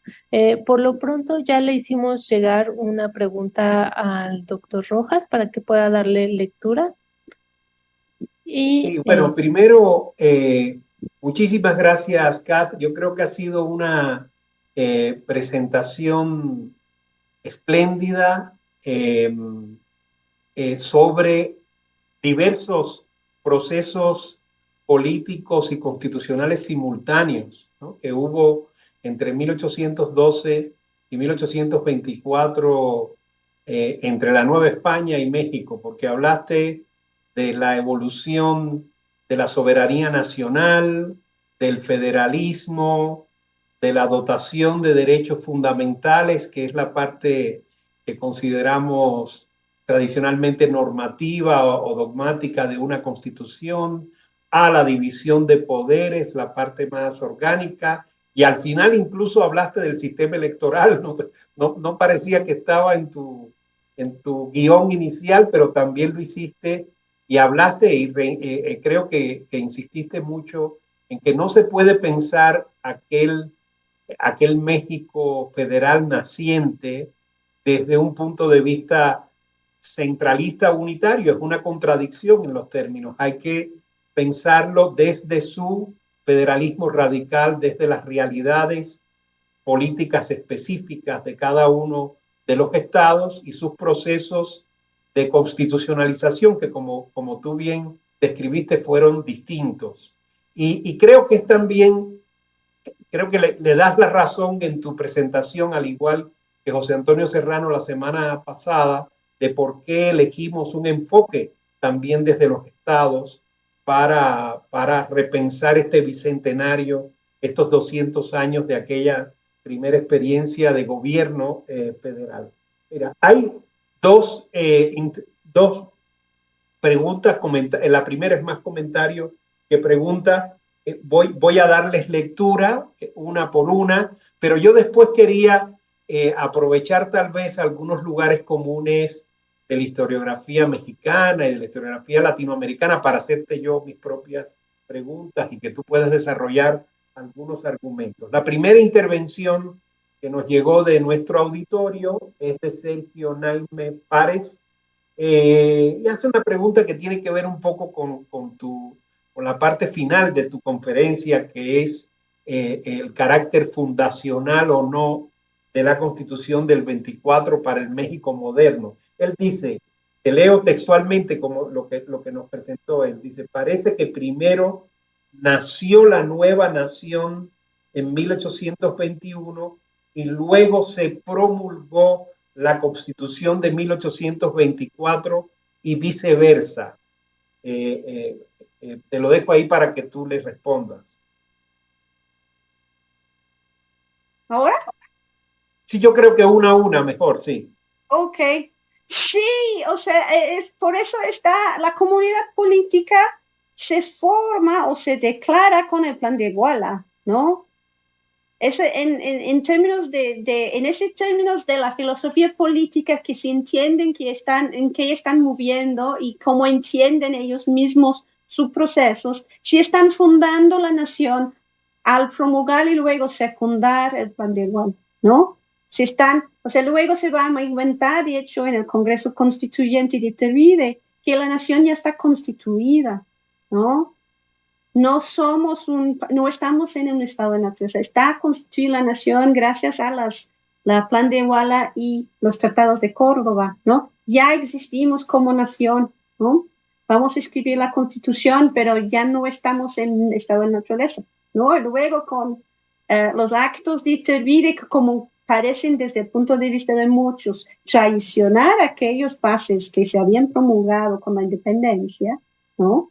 Que luego pueden argumentar que encuentran otra vez un estado de naturaleza. Pero eso también es un decir, es un uso político del idioma para justificar lo que están haciendo, ¿no? Entonces, sí, claro, fundamos la nación se funda, se independiza, se crea, ¿no? Y por eso el plan de Iguala y luego los plan de Casamata tienen ese como que espacio y legitimidad como documento fundacional. Y luego tenemos el acta constitutiva, ¿no? Que termina de establecer las bases y termina de constituir la nación, ¿no? Y la Constitución Federal, ¿no?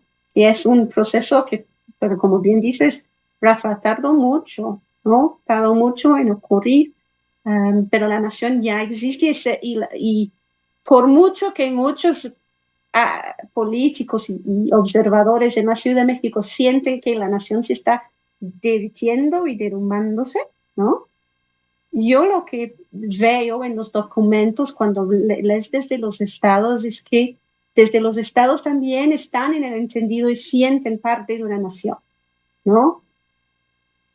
Pero quieren formar la nación en donde su comunidad política tenga el reconocimiento y tenga la facultad de gobierno separado, autónomo, independiente de lo que pasa en el centro del poder de la nación.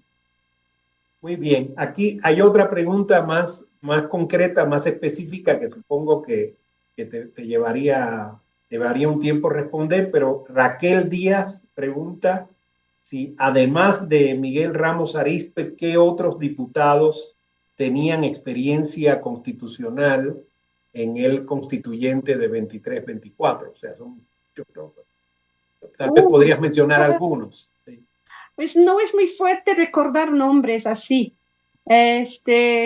Miguel Alcocer. Puridi y Alcocer. Puridi y Alcocer es compañero de Manuel Ramos Arizpe en el constituyente de Cádiz. Carlos María de Bustamante forma parte del Congreso de Chilpancingo que expide el decreto de Apatzingán. Ellos tienen experiencia propia, pero hay otras personas, ¿no? O sea, Servando Teresa de Mier tiene mucha experiencia de guiar en diferentes capitales de Europa y en Estados Unidos. Y aunque su presencia en congresos antes de 24 es casi inexistente, trae, o sea, experiencia de grilla y de politiquería a nivel 100. Entonces, él es una persona fundamental. Hay que recordar que Miguel Ramos Arizpe, él es el que más experiencia tiene y más planes tiene, ¿no? O sea, el libro de Rafael Estrada Mitchell nos cuenta con mucho, y si le escuchas hablar luego, o sea, vemos la importancia de Miguel Ramos Arizpe. Y él tenía una cercanía con algunas personas de Norteamérica a través del espacio de Texas, que luego son fundamentales, ¿no? Para dirigir su acción ya en el constituyente del 24. Sí, sí, bueno, otros que se me ocurren, Lorenzo de Zavala, Ignacio Ajá. Rayón, sí, muchos tendrían experiencia. Sigo Ajá, Lorenzo esperando de Zavala está en el también en el, igual que igual está en el Imperio de Iturbide, luego en, sí, sí, sí. Sí, sí, bueno, estamos esperando comentarios y preguntas y yo entonces aprovecho para preguntarte, bueno, hay eh, en la historiografía sobre el México de esos años algunas tesis un poco fuertes o enfáticas, podríamos decir, más o menos como esa que se planteaba al inicio de si que fue primero la nación o la constitución, etcétera, sino que es la tesis esta de que es el federalismo, la presión de las provincias, esa fuerza enorme regional, la que conduce definitivamente al tránsito de la monarquía a la república. ¿Cómo lo ves? Sí, yo creo que, o sea, la desarticulación del virreinato es importantísimo. Okay, creo que desde mi perspectiva muchas veces sobredimensionamos lo de Cádiz y la experiencia política en gaditano, porque es muy padre escribirla, ¿no? Pero las condiciones actuales en 1821 son condicionados por 10, 11 años de guerra, ¿no? Y la creación de un ejército nacional dividido en divisiones con una jerarquía y una organización centralizado, que también ha tomado costumbre de entremecerse y tomar las riendas en términos de gobierno y extracción de recursos. Eso es fundamental para entender cómo desarrolla los acontecimientos después de 1821, ¿no? Y no es simplemente eso, o sea, Juan Ortiz Escamilla, o sea, su libro nos da un lujo de detalles, incluyendo la importancia y el impacto ya sí de Cádiz en la creación de los ayuntamientos y cómo eso es fundamentalmente para crear la crisis que luego termina con la declaración de la independencia.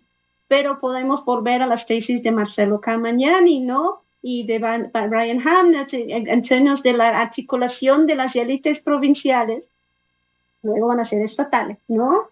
En el vacío creado por el caos de la insurgencia, ¿no?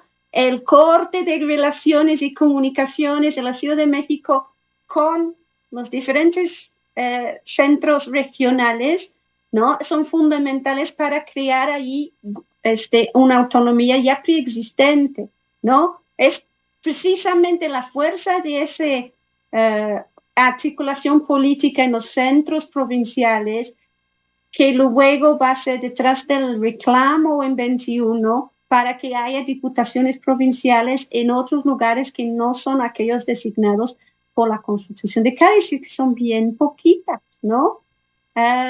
Pero se han articulado, están y quieren reclamar, ¿no?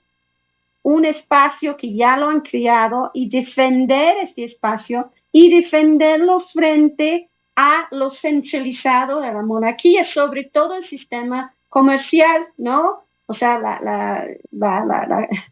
contra los comerciantes, o cuando hablan contra la Ciudad de México, que en muchos sentidos están hablando contra los comerciantes del consulado, ¿no? Y la forma que habían controlado el comercio, ¿no? Lo que hace la insurgencia es romper muchos de estos monopolios, ¿no? Además de crear consulados, las reformas borgen en Guadalajara y Veracruz, pero lo que realmente impacta allí es la caos provocado por la guerra. O en el norte, por ejemplo, es el Joaquín de Arredondo se establece como el comandante militar de las provincias internas y externas de Oriente.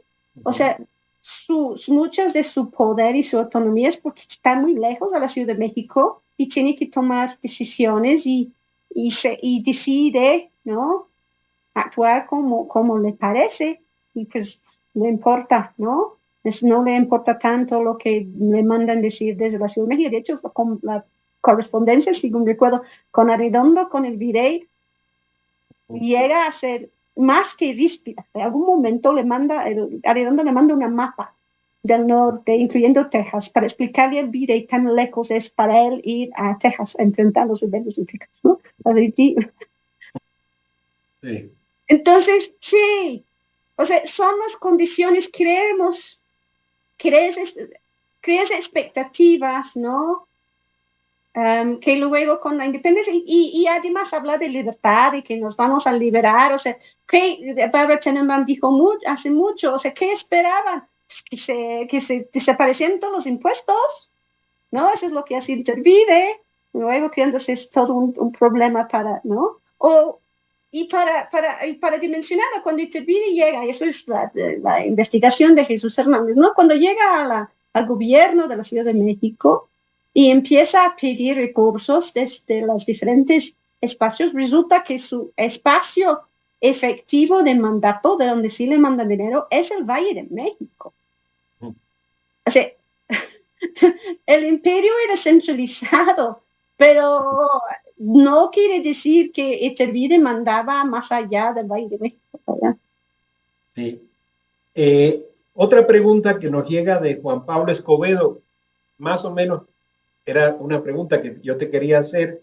Él pregunta cuánto, yo creo que tú lo expusiste muy bien, pero él pregunta, escribe desde Querétaro y pregunta cuánto se tomó de la Constitución de Cádiz para la elaboración de la Constitución del 24. Y yo justo lo que estaba pensando es en este lugar común, digamos, como otro cliché de la historiografía, de que la Constitución del 24 es una mezcla, como si tú metieras en una coctelera la Constitución de Cádiz y la Constitución de los Estados Unidos, pero tú insistes mucho en el antecedente de la Constitución de Apatzingán también, y no tanto de la federal de 1787 de los Estados Unidos. Me parece que en tu exposición fuiste muy explícita en eso, cuando aparece un criterio de soberanía nacional como el de Cádiz en las constituciones de los estados, que no aparece en la Constitución, ¿verdad?, federal, y qué peso tenía Apatzingán, ¿verdad?, en la Constitución del 24, pero a ver cómo podrías responder a eso, ¿no? ¿Cuál sería tu reacción a esta idea de la hibridez entre unas constituciones y otras como antecedentes del 24? Pues sí, o sea, de la Constitución de Estados Unidos hay muy poco, ¿eh? O sea, yo diría que hay muy poco. Eso es una imaginación más, es un argumento de los conservadores de mitad del siglo XIX, más que una realidad. Pero en términos de Cádiz hay mucho, ¿no? O sea, creo que en términos donde lo ves lo más fuerte es en la administración de justicia. Se repite en la Constitución de 24 y se repite en las constituciones de los estados. Hay mucha, cuando haces la comparación, la uniformidad es lo que aparece ahí. Mientras que cuando comparas el tratamiento de derechos, la división de poderes, las facultades de gobernantes, la forma de elección, luego hay una variedad impresionante. Y por eso insisto en Apatzingán, porque hay ahorita como no iba a hablar de eso, no tengo los números claves, pero hay un número importante de estados que crean un gobernador electo por el gobierno, por el poder legislativo, por ejemplo, ¿no? Y que también elige a los magistrados del Supremo Tribunal. O sea que adoptan el esquema de Apatzingán, ¿no? El hecho de que es recurrente en el discurso desde 23, ¿no? Con la creación del triunvirato. El triunvirato es la figura que viene de la Constitución de Apatzingán. Claro que viene de una historia clásica romana también y que están conscientes, ¿no? Pero la idea es recurrente crear un triunvirato, ¿no? Esa idea de tener un poder débil de 3 personas, ¿no? Para que no hay concentración de facultades en una sola persona, ¿no? Entonces, depende de dónde lo vas a ver, ¿no? La cuestión de los derechos es otra muy clave. O sea, la Constitución de Cádiz casi no habla de derechos en ese sentido. Insistí mucho que más bien todavía están pensando en términos escolásticos de derecho natural y de lo que, ¿no? Y los derechos en este sentido. Pero si vemos lo que están pensando en México, tenemos lo de los derechos civiles en esta diapositiva que les mostré es impresionante, ¿no? Y eso es antes de la Constitución de 36, que como lo introduce a nivel nacional, eso no viene de Apatzingán necesariamente, sino viene del conocimiento de la forma que se ha tratado esta cuestión, por ejemplo, en Francia, por ejemplo, en Estados Unidos, por ejemplo, ¿no? O sea, y muestra cómo han pensado y cómo han decidido tomar un camino totalmente distinto al que ofrece la Constitución de Cádiz, ¿no? Entonces, Sí. tenemos que, o sea, nunca es buena idea en la historia decir, podemos explicar algo por una sola explicación. Siempre hay múltiples explicaciones y creo que no hay. La Constitución de 24 en este sentido es ilustrativo de eso, ¿no? O sea, sí hay mucho de la Constitución de Cádiz, sí, pero también hay mucho que no, ¿no? Sí. Y que es Sí. producto de los diputados que escriben. Sí, bueno, y tú insististe mucho en que no se puede leer de ninguna manera como una copia, mucho menos como un acto de alquimia o coctelería. Precisamente es un buen ejercicio de imaginación constitucional porque, como decía Montesquieu, en el espíritu de las leyes responde a las condiciones, a la naturaleza, ¿verdad?, histórica del México de entonces. Me dice Yasmín que ya no tenemos más preguntas y comentarios, pero yo sí tengo una más, que sí es una pregunta exactamente, pero quiero hacer el preámbulo, ¿no? Seguramente tú reconoces en la historiografía mexicana y latinoamericana este malentendido que hay de qué es o no es un gobierno constitucional.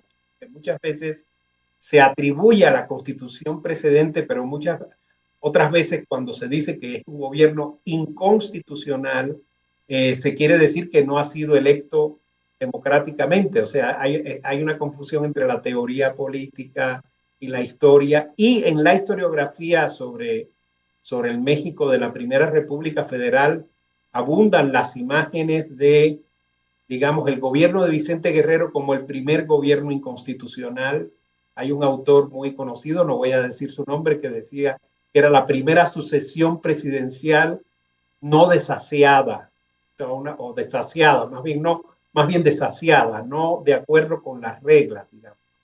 Y que a partir de entonces, claro, viene un ciclo de inconstitucionalidad. O sea, ¿cómo tú reaccionas a eso? Un poco hablaste al final o sea, de cómo se quiebra la Primera República Federal, pero yo quisiera que abundaras un poco en cuáles serían las fallas, ¿verdad?, originarias del texto que podrían explicar ciertas crisis políticas, ¿no? Como la de los pronunciamientos militares, las revueltas de la Acordada, de Jalapa, etcétera. ¿Cómo pensar esas crisis políticas en términos de constitucionalidad o inconstitucionalidad? Porque creo que eso puede clarificar mucho algunas percepciones, digamos, no sobre la Primera República Federal. Bueno, o sea, yo creo que mi argumento es sencilla en cuanto al planteamiento general, ¿no? El hecho que la Constitución de Federal otorga y está replicada en las constituciones estatales la facultad de interpretar la Constitución a ellos mismos, ¿no? Luego, también ahorita estamos en ese debate, ¿eh? ¿Quién debe interpretar la Constitución, no? O sea, si los jueces pueden, ¿no? Pero bueno, no voy a abrirlo ahí. Dentro de la forma que están enumeradas las facultades y las restricciones del Poder Legislativo, está tan laxo que puedes hacer cualquier cosa, hay que ser constitucional. constitucional. Eso de adoptar los planes, o sea, no está normado, pero si tú le vas a decir al Poder Legislativo que puede decidir qué puede hacer y qué no puede hacer, entonces es difícil decir que actúa fuera de la norma, ¿no? Porque va a argumentar que es necesidad, que es ¿no? Hay un artículo bien bonito ahí que dice que los poderes de la federación pueden hacer cualquier cosa para asegurar la orden y el mantenimiento de la estabilidad. Entonces, con ese argumento me haces cosas, ¿no? Entonces, decir que las cosas no son constitucionales o sí son constitucionales, pues es un decir. El proceso de elección de Vicente Guerrero no llega en primer lugar, viene empatado con Manuel Gómez Pedraza, porque son los legisladores, no es la población que vota, sino los legisladores. Luego Manuel Pedraza, por la rebelión, se desaparece, pero ¿cuál es dónde se fundamenta el cambio? El Poder Legislativo deciden porque tienen la facultad de revisar los votos y declarar el ganador. Entonces dicen los votos para Gómez Pedraza no valen, los vamos a eliminar. Entonces gana Vicente Guerrero, ¿no? Tiene facultades del Congreso para revisar y ser la supervisora de esta elección, pero el revisarte no, y decidir, no, todo eso hace que pues pueden y lo hacen, ¿no? Cuando Anastasio Bustamante, pues Vicente Guerrero se fue, ¿no? Renunció, entonces queda Bustamante como vicepresidente, nunca se va a ostentar como presidente, se va a ostentar como vicepresidente y el Congreso lo va a legitimar, dicen que Guerrero está imposibilitado, que existe esta posibilidad en la Constitución, pero se supone que es imposibilitado físico o moralmente. ¿No? Al fin de cuentas, no se osan pronunciar a Guerrero como algunos quisieran, enunciarlo, declararlo imposibilidad moral, es el loco. Sí. Pero aparte, hay un grupo de diputados que así quieren hacer, ¿no? Sí. Pero terminan diciendo imposibilitado. Sí. Ya está, ¿no? Entonces, en muchos sentidos es un poco artificial decir que, ¿no? Pero, pues, los lenguajes son importantes y lo que sí es muy importante es cuando en los 30 empiezan a decir cosas que la Constitución es letra muerta. No existe. Estamos otra vez en estado de naturaleza en 33, sin fin de editoriales en los periódicos de la Ciudad de México, en algunos provincias, en algunos estados que lo dicen, ¿no? Y con ese argumento entonces se piden que el Congreso se promulga otra constitución, ¿no? Porque esa constitución ya no sirve. El argumento de la fuerza mayor es muy mala idea, dicen los del dictamen, pero es peor seguir en el camino en que estamos, ¿no? Tenemos que hacer algo, ¿no? Es así.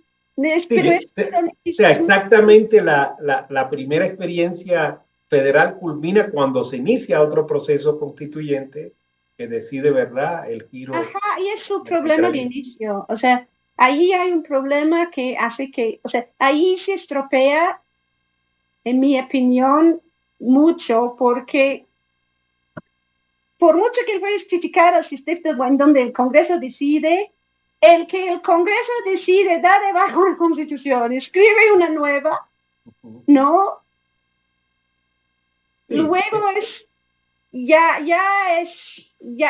Son palabras mayores, ¿no? O sea, ya esta Constitución en 36 nunca está reconocido por todos como había sido la Constitución de 24. ¿Por qué? Porque usa una maniobra política para impulsarla, ¿no? Su problema fundamental de origen es su falta de legitimidad en este sentido. Entonces, pero sí, es una cuestión muy elástico. ¿Qué es constitucional en este momento? Porque, o sea, lo sabemos también los historiadores de derecho, saben que en México nunca se da de bajar las leyes anteriores. Entonces, o sea, precisamente lo voy a ejemplificar con la Constitución de 86. O sea, tan de baja la Constitución de 26 en promulgando las bases constitucionales de 36, ¿no? Y luego las 7. Pero en algún momento dicen, órale, ¿qué hacemos con toda la legislación que se hizo durante este periodo? Entonces escriben una ley muy bonita, en donde dice todas aquellas leyes que no contradice el sistema, el orden actual, todavía siguen en pie. Entonces tienes, o sea, legislación estatal sigue en pie en los departamentos. Bueno, ya no existe el sistema federal. Entonces, no existe, no es el siglo XXI en el siglo XIX, ¿no? Sí. Lo que sí, que no tenían igual de claro como el derecho constitucional mexicano actual, ¿no? Ha profesionalizado y ha explicado y llegan, bueno, gracias a 200 años de debate y de experiencia, ¿no? En el siglo XIX están apenas probando estas cosas y decidiendo. Entonces, pues. Muy bien. Bueno, pues muchísimas gracias a Catherine Andrews. Creo que ha sido una magnífica sesión, muy buena para el arranque de este ciclo de conferencias. A nombre de la Academia Mexicana de la Historia, yo quiero agradecerle a la profesora Andrews por su exposición tan detallada, tan útil, y quisiéramos invitarlas a que se mantengan en sintonía con este ciclo de conferencias. La próxima semana continuaremos con nuestro programa puntualmente, y síganos también en las redes de la Academia Mexicana de la Historia, en Facebook, en Twitter, donde hay una información muy detallada, muy completa, no solo sobre este ciclo de conferencias, sino sobre otros de mucho interés, ¿verdad? Para los amantes de la historia de México. Gracias y buenas tardes.